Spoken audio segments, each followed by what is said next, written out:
Hi, my name is Yajur Haria, and I'm proud to be a Hindu working in ESG analytics, currently at Reddington and soon at Rothesay.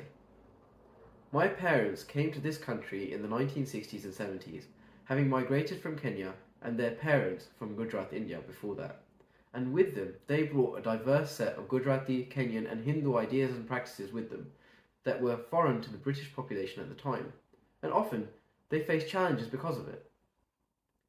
I'm incredibly proud to have worked at a company that is incredibly supportive of who I am, actively encouraging me to bring my whole self to work each day. And I'm grateful for this opportunity to share a little bit about who I am and how my culture has affected my professional experiences. Now, how has my culture affected my progression in the industry? It's an interesting question, and I'd like to add a little context first, if that's okay. Over the last few years, there's been a lot of work to give Hindus the right kind of support. With the evolution of the City Hindu Network and other professional networks, it's become more commonplace to celebrate Hindus in the workplace. For example, when I joined Reddington, the firm actively encouraged me to celebrate Diwali with the rest of my colleagues and share my perspective. It was actually the first opportunity I had to meet a lot of my colleagues and enabled me to build a wide-spanning network across the firm, because my colleagues were willing to celebrate my identity with me. I do, however, wish that there was more awareness of what it means to be a Hindu in the workplace, and often have found myself wondering if my cultural, often very personal choices have hampered my ability to integrate fully into the workplace. As an example, I personally decided not to drink, and have often found some in the industry to be more guarded around a teetotal at social events. And I just simply wish that that just wasn't the case.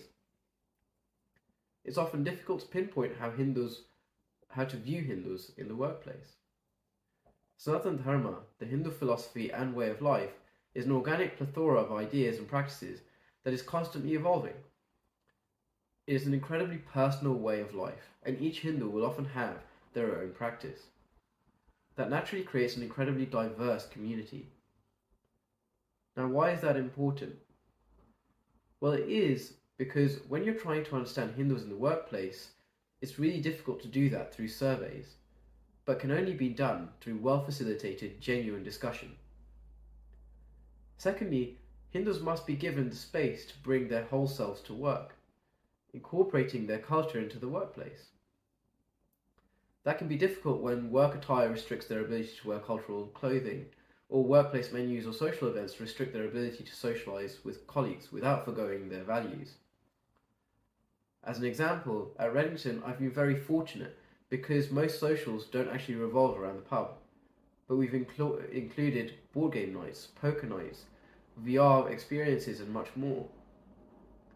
That just makes it easier for me to feel included as part of these socials, and that's so important when you're trying to integrate such a diverse group. Lastly, one of the best ways corporate HR and colleagues can help facilitate discussions is to enable Hindus to create Hindu communities and societies that can represent their interests in the workplace and help bridge that gap. Thank you so much for listening.